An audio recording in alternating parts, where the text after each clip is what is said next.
subscribe lagi bit Semba có vai phải sang tuồng rồi bit Semba ni mung chẳng ai Uchek sẽ thọc phong khẳng định có vai phải làm hào ni mung gì cả Uchek sẽ masak sung uji có gì Uchek sẽ masak khang mau cái đi comment hai bên mà khối nào nè bay bây giờ bây giờ ngon nó bay gì to con mà hay à mẹ em ấy uji lâu vậy được kiếm tàu nên thế cô Uchek phá cái tàu đó mà cái ta thọc kiểu vậy đó có gì mẹ em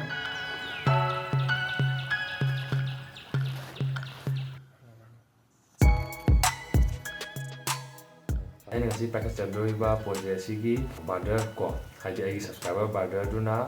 tapi apa comment tu happy patok ke bro gi new subscriber ne LDM lantam da sembira o so ma'am bro lantam gi LDM lantam hai ba wai si na ka bit pajabam semro si ma'am let's go bro lantam hai ba pui matung na LDM lantam hai ba wai si na ka okay melody la ko semjare samai na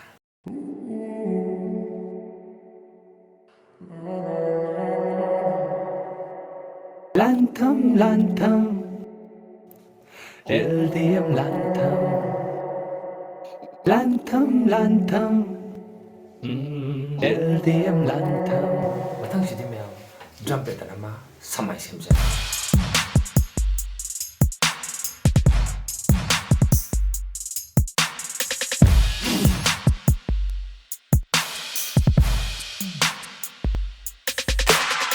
matang jadi ma'am chord progression nama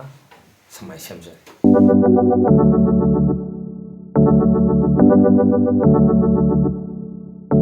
matang jadi ma'am koi chord progression je amu en full oina ko hojiki chord progression pattern duga chap mana mo da pe layer ma jan jare hai pe tamina si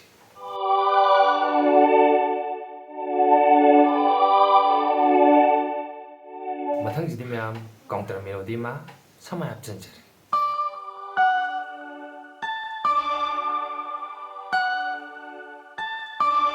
ma'am phane bi du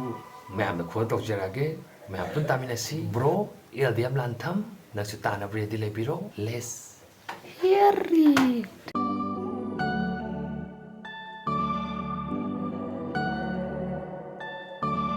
lantam lantam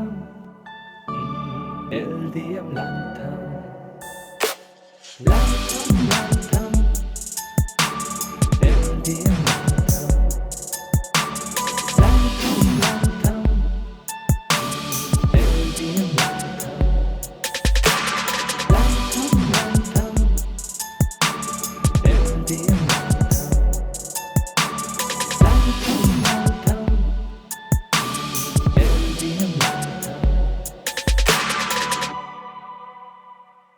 mayam aina si semjai ba BSC yaya de do kame tok sambiramo aduga bolantham nangsu aina ngasi bogi damta semjai ba BSC